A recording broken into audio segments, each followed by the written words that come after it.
वैसे इनकी अवस्था तो अब दूसरी है। इनकी अवस्था की कहीं अपने मोहल्ले में है जो आराम से लेटे हुए मजा ले रहे होंगे।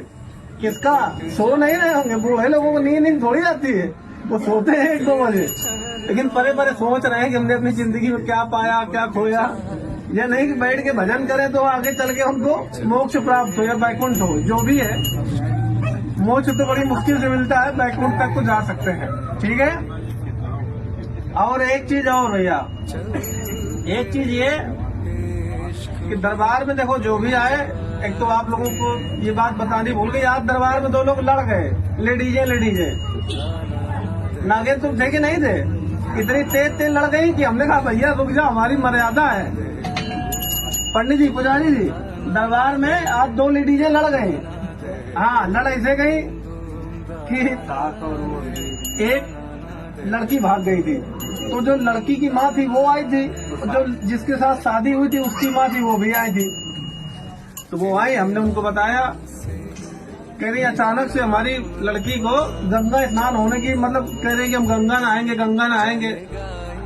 तो किसी के अंदर अगर अचानक से भक्ति जाग जाए तो घर वाले शक नहीं कर पाते हैं। तो भैया वो गंगा नहाने गई और गंगा नहाने के हिसाब से भाग गई। तो उन्होंने हमसे बोले महाराज जी दोस्त किसका है? तो पहले तो हम नहीं बताना चाहते थे क्योंकि ये सब बातें बताने की नहीं होती हैं। तो हमने भाई, क्योंकि हमें अपनी मर्यादा बजा के चलनी है संविधान के हिसाब से है।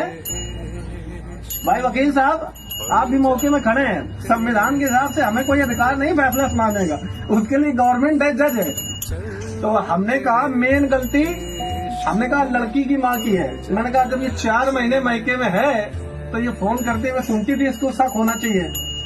लेकिन उसने कान में तेल डाले। मैंने इतना कहा नहीं कि वो दोनों आपस में लड़ गई, वो लड़ते लड़ते नीचे आ गई और नीचे भी बहुत तेज लड़ने लगी। क्यों ना गेंद? तो आज के बाद हमने दादा के सामने एक बात और कह रहे हैं कि भैया हम उतना बताएंगे। असल में उन्होंने एक बात कह दी ना, बोले अगर महाराज तुम्हारी हिम्मत हो तो ये बता दो। तो मेरा हिम्मत तो हमारी फिर बहुत है। तो हमें असल में क्या है कि हमारे अंदर सबसे बड़ी कमी एक ये है कि हमें क्रोध बहुत जल्दी आ जाता है। तो हमने कहा ले हिम्मत है तो पूरी बातें बता देना। मैंने कहा लड़की की माँ का हाथ है, तो वो दोनों लड़ गए। तो आज के बाद हम उतनी ही चीजें बताएंगे जितना सीमित है।